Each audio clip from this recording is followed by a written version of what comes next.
இன்றைக்கி டே வந்துட்டு 7 மணி போல் ஸ்டார்ட் ஆச்சு. ஏன்னா வந்துட்டு நைட்டு தூங்கக்குள்ளே பார்த்திங்கனாக்கா 2 மணி ஆயிடுச்சு. ஏன்னா வந்துட்டு நேற்று ஒரு லைனிங் ப்ளவுஸ் கட் பண்ணி வச்சுதான் அது நைட்டு தச்சு வச்சுட்டு தான் தூங்கினேன். அதனால் லேட் ஆகிடுச்சு. காலையில் ஏந்திச்சிக்கவே முடியல.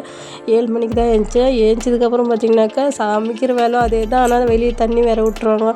ஏன்னா இன்றைக்கி 6:30 தண்ணி விட்டாங்கன்னு நினைக்கிறேன். தண்ணி வேறு போயிட்டே இருந்துச்சு. ஏன்னா வெளியே தண்ணி பிடிக்கணும், உள்ளே வந்துட்டு சமைக்கணும். இது 2 வேலையும் ரொம்ப பரபரப்பாக இருக்கும். உள்ளவும் இருப்பேன், வெளியும் இருப்பேன். அப்படியே நடந்துக்கிட்டு எல்லா வேலையும் செஞ்சுட்டு இருப்பேன். காலையில் என்ன செய்யலாம் அப்படின்னு நினச்சிக்கிட்டே இருக்கும்போது இந்த தேங்காய் பால் சாதம் செஞ்சு ரொம்ப நாள் ஆச்சா, சரின்ட்டு இன்றைக்கி செஞ்சு கொடுக்கலாம் அப்படின்னு சொல்லிட்டு, ஏன்னா என் பையனுக்கு ரொம்ப பிடிக்கும். அதனால் தேங்காய் பால் சாதம் தான் செஞ்சு கொடுத்துருந்தேன்.